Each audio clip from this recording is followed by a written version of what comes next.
Alors, spécial dédicace pour Axel. Je voulais te montrer la sauce tomate. Donc, tu auras besoin de, je dirais, un verre d'huile d'olive, de bonne huile d'olive, que tu fais chauffer. Parce que la première chose qu'on va faire, c'est frire une partie de la passata, de la purée de tomate. Pourquoi frire? Parce que c'est en caramélisant qu'elle va donner un chouette goût à ta sauce.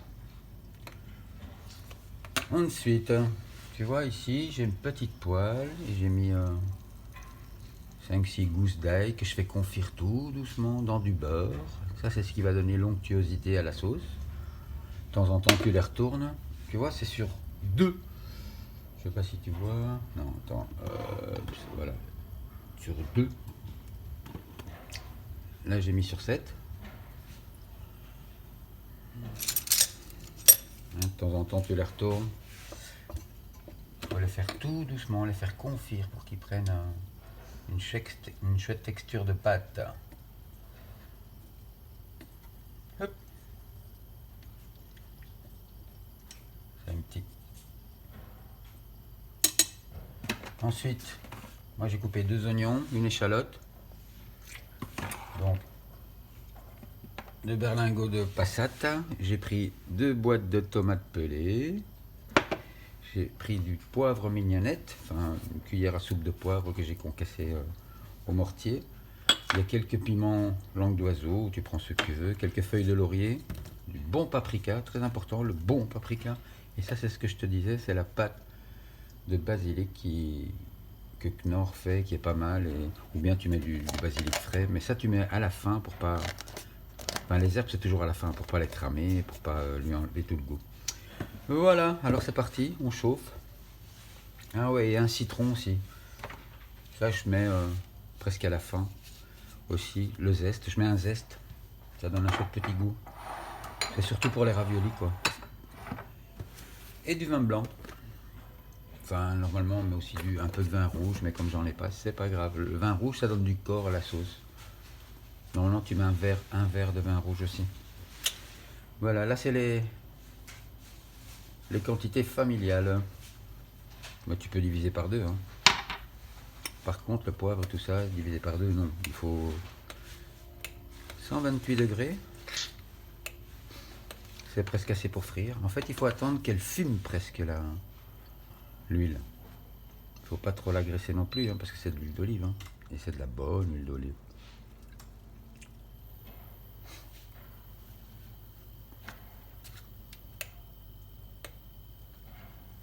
Allez, chauffe Marcel.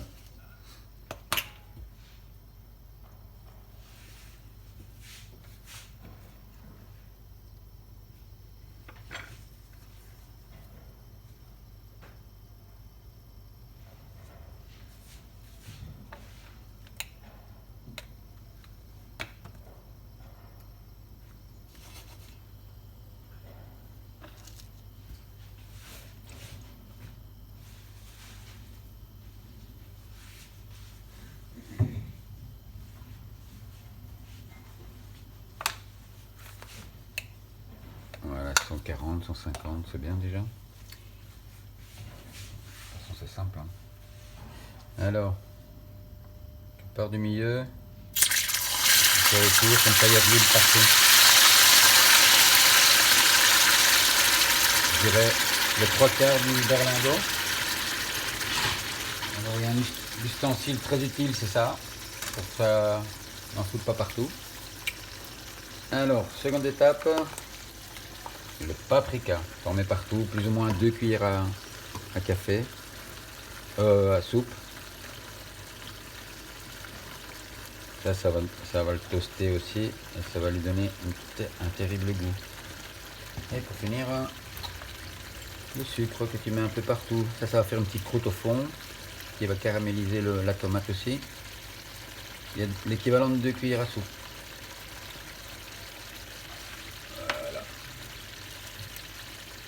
Et ça, tu mets que quand ça se pitch vraiment. Quoi. Alors maintenant, tu vois, il y a des grosses bulles. Et bien, il faut attendre que les grosses bulles deviennent petites. Et moi, ce que je fais dès le départ,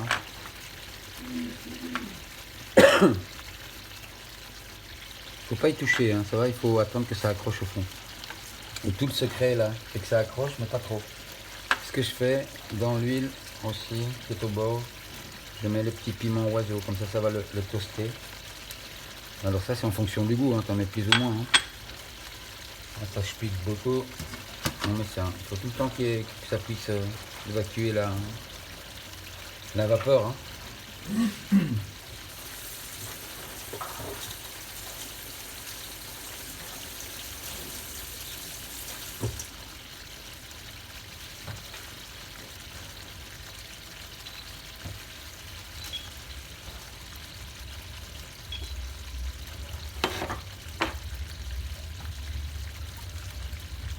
Bon, faut pas que tu oublies tes gousses d'ail, hein. Tu vois, gentiment, faut pas les... Une chose. Faut pas les brusquer, il faut les faire confire tout doucement. Et ça après, une fois qu'on aura mixé la sauce avec le beurre, ça va vraiment être onctueux. Ça va aider à bien enrober la pâte.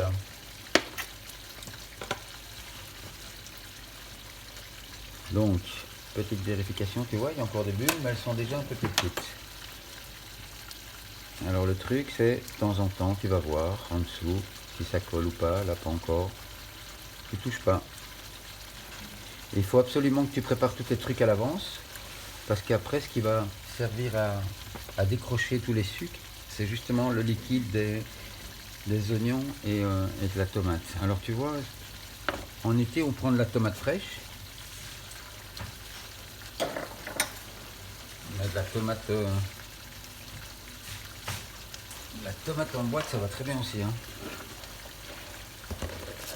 Bon, le laurier, on peut le mettre, enfin une partie en tout cas, parce que ça perd beaucoup de son arôme, pour que ça frie un peu. Alors le truc, c'est qu'il n'y ait pas trop de liquide hein, dans la tomate. Tu la mets un petit bout.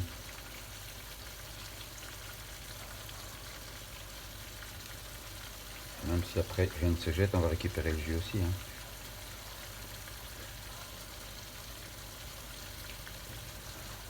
Il y en a qui l'écrasent.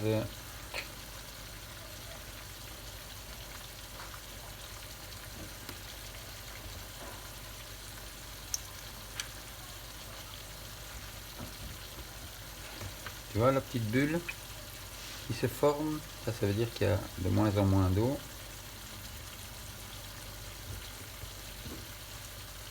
Le secret c'est ça, c'est d'arriver à ce que ça devienne brun, très brun, mais pas noir.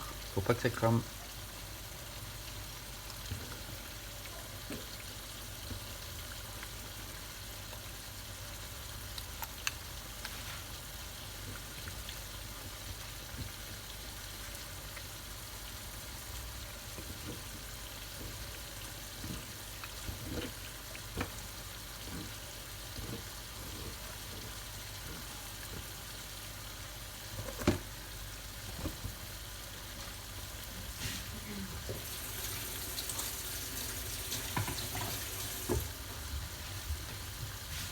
Alors le concentré de tomate, je sais pas si je t'en ai parlé, mais ça donne un terrible petit côté acide.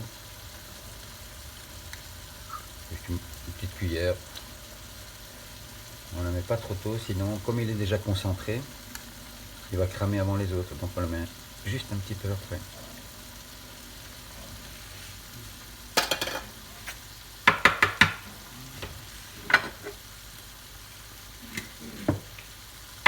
Petit truc pour conserver le concentré de tomate.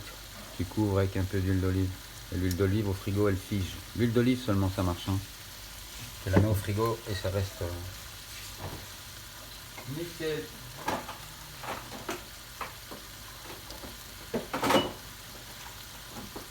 Moi, t'as encore des œufs durs ici. Alors, on en est où là? Est-ce que ça caramélise? Tu vois, ça commence à accrocher au fond, mais il faut pas trop touiller dedans, hein. C'est juste pour aller voir. Hein. Et tu laisses revenir. Et ce que tu peux faire, c'est récupérer tous les trucs qui se pitchent.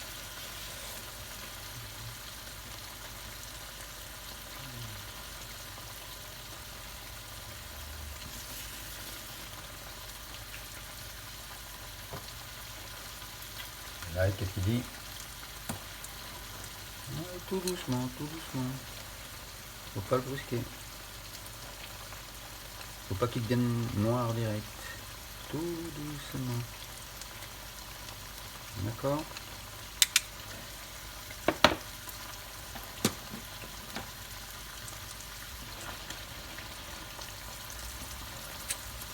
Il y a déjà l'huile de la tomate, l'essence de la tomate qui commence à se séparer. C'est bon, c'est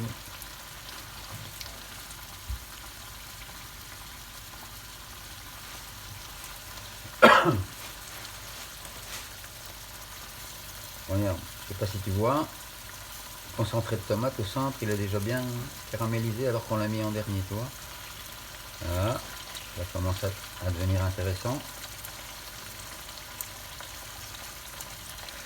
Et le truc, c'est que si tu mets trop de tomates, trop de purée de tomates, ça va bouillir au lieu de frire, quoi. Donc, ce qu'il faut, c'est mettre un minimum qui va donner le goût à toute la sauce. Ça dit quoi? Ça dit c'est pas mal, mais encore un petit peu. Tu vois, les bulles sont de plus en plus petites.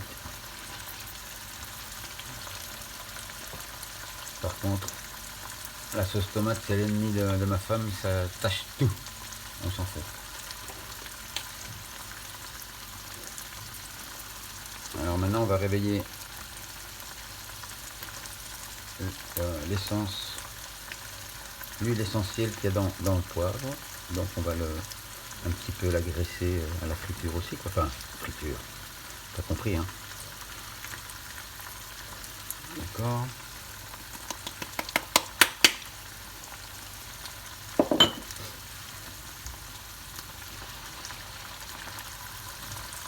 Encore un petit peu, à l'odeur c'est canon. À l'odeur aussi on peut se fier.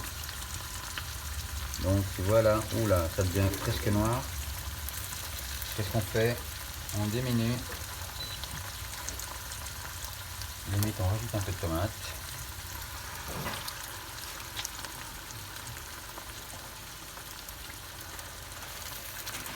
Tu vois, c'est brun foncé, mais pas noir, hein.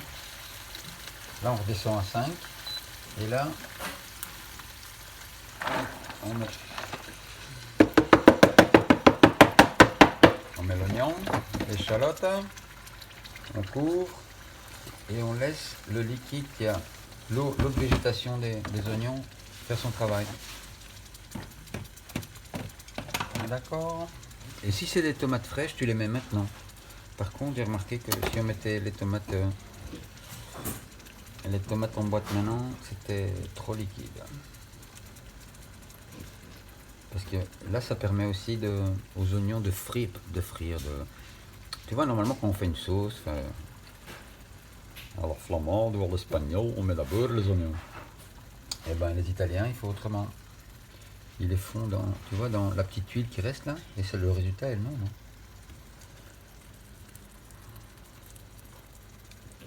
Alors, on va essayer d'avoir le moins d'eau possible ici.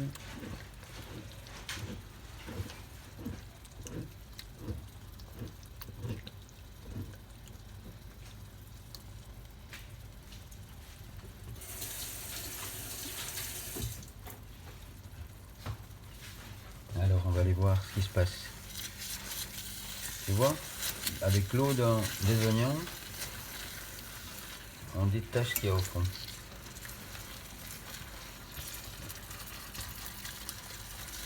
Tu croirais que c'est cramé, mais ce n'est pas cramé. Celle que je t'ai passée la dernière fois, là, elle était un peu trop loin. On m'avait sûrement distrait. Et il y avait des points noirs après. Mais tu vois, là c'est caramélisé, donc c'est le sucre et la tomate et le paprika qui ont fait une espèce de croûte. On va avoir tout doucement. C'est légal, c'est cuillère en bon. D'accord, on va chercher tous les sucres là. T'as vu, ça part facilement, hein, juste avec l'eau de végétation, tu vois. Et c'est ça qui va donner la profondeur à ta sauce. Ouais, la sauce a une profondeur.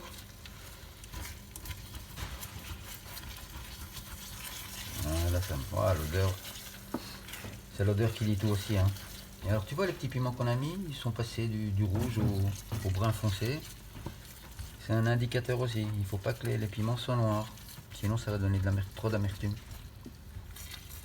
Et il y en a assez avec la purée de tomate, le concentré de tomate quoi. Le côté amer, c'est le concentré de tomate qui l'amène. Donc tu vois, là, on a raclé tous les sucres, c'est déjà pas mal. Tu pouvais sentir, ça te motiverait. Bon, les gros morceaux d'oignon, on s'en fiche, parce qu'après on va tout mixer.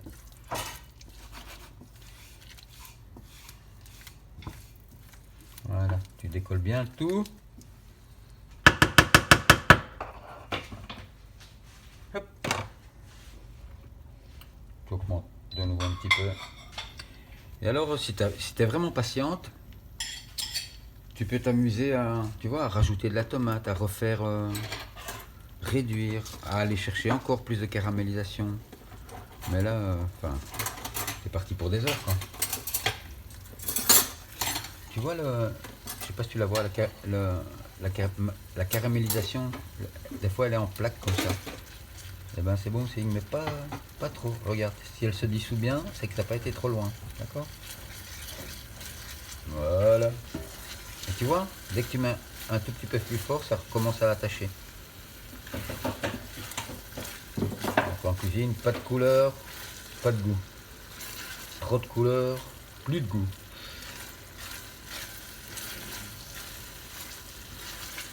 Bon, je vais te la faire version courte, hein. Je vais refaire une petite caramélisation maintenant. Et puis je vais tout mettre d'un coup. Et là on est à un berlingot. Ou une brique.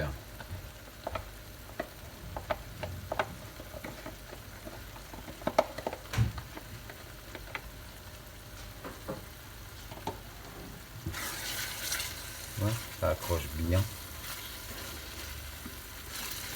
Et l'huile est toujours là, hein. Et l'huile, une fois qu'on aura fini la sauce, elle sera toujours là. Et on va la mixer, ça va d'émulsionner. Et ça va faire partie de la sauce, quoi. C'est du velours, l'huile d'olive. Qu'est-ce que j'allais dire? Ah ouais, tu vas voir, après quand on la mixe, elle va devenir plus claire. Soit ça te dérange pas, et tu vois, elle est un peu, pas rose, mais tu vois, un peu plus claire, quoi. Soit ça t'embête un peu, et tu la remets sur le feu alors, et tu la laisses se reconcentrer. Parce que quand on la mixe, il y a tous les atomes, j'allais dire, toutes les molécules d'oignon, tu vois, je sais plus comment ça s'appelle.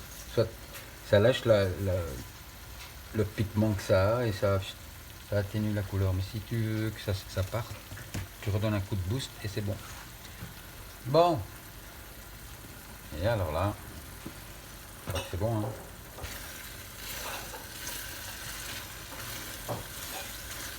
Et alors un truc, c'est que les Italiens ne salent jamais leur sauce tomate. Pourquoi? Parce qu'après quand ils font des pâtes, ils salent très fort l'eau des pâtes et ils terminent la cuisson. Donc c'est-à-dire on prendra une cuillère comme ça, une grosse cuillère de sauce, tu la mets dans une poêle, tu la rallonges avec l'eau de cuisson, donc dans laquelle il y a du sel. Donc c'est inutile de la saler. Ok. Bon, là on a refait une petite caramélisation. Là on peut y aller. Tomate. C'est meilleur avec des tomates fraîches, hein, mais voilà quoi, on est en hiver.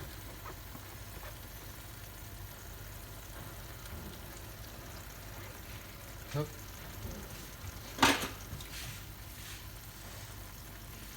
Les tomates. Un autre brique. Ah, la meilleure marque c'est Sirio, c'est ce que les Italiens utilisent. Mais il n'y en a pas au Lidl. Et comme ma femme va faire ses courses au Lidl, et ben voilà. Mais Sirio, ça c'est vraiment canon comme purée de tomate. C'est bleu, c'est un berlingot bleu avec un petit drapeau italien. Enfin, Sirio, tu dois connaître, hein. D'accord, on est bien là. Hop, le petit taux de végétation des tomates, autant la mettre avec.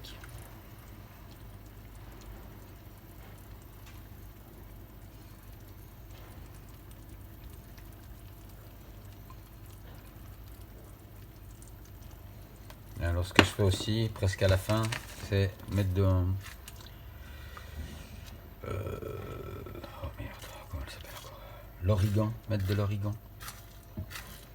C'est à toi à voir, mais si tu mets du basilic, c'est pas nécessaire de mettre de l'origan, quoi. Je mets de l'origan quand j'en fais pour la pizza. Voilà, on va laisser mijoter ça à l'aise.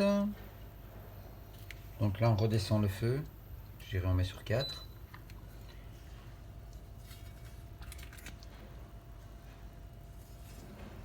D'accord, et tout le temps bien aller rechercher ce qui est collé là, sinon après ça colle et c'est inutilisable. Et c'est que toutes les saveurs sont là en fait. Hein.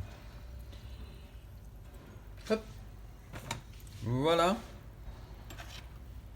On laisse monter tranquille en température. Alors, soit tu la concentres très fort et après il t'en faudra moins et c'est plus facile à la stocker. Soit tu... À toi de voir comment tu la veux. D'accord. Le laurier on le mettra la 10 dernières minutes, hein, sinon ça sert à rien, tout s'évapore et ça a plus de goût. Et la pâte de basilic, même chose. Ou le basilic, tout ce qui est herbe, c'est vraiment à la fin. Et le zeste du citron aussi. Bon, on se revoit tout à l'heure. Au revoir, on va laisser, je sais pas moi, 40 minutes 45. Enfin, tu peux la faire cuire 1 heure à l'aise. Ou même en une demi-heure, c'est faisable aussi. Hein. Ça dépend ce que tu veux en faire. Bisous.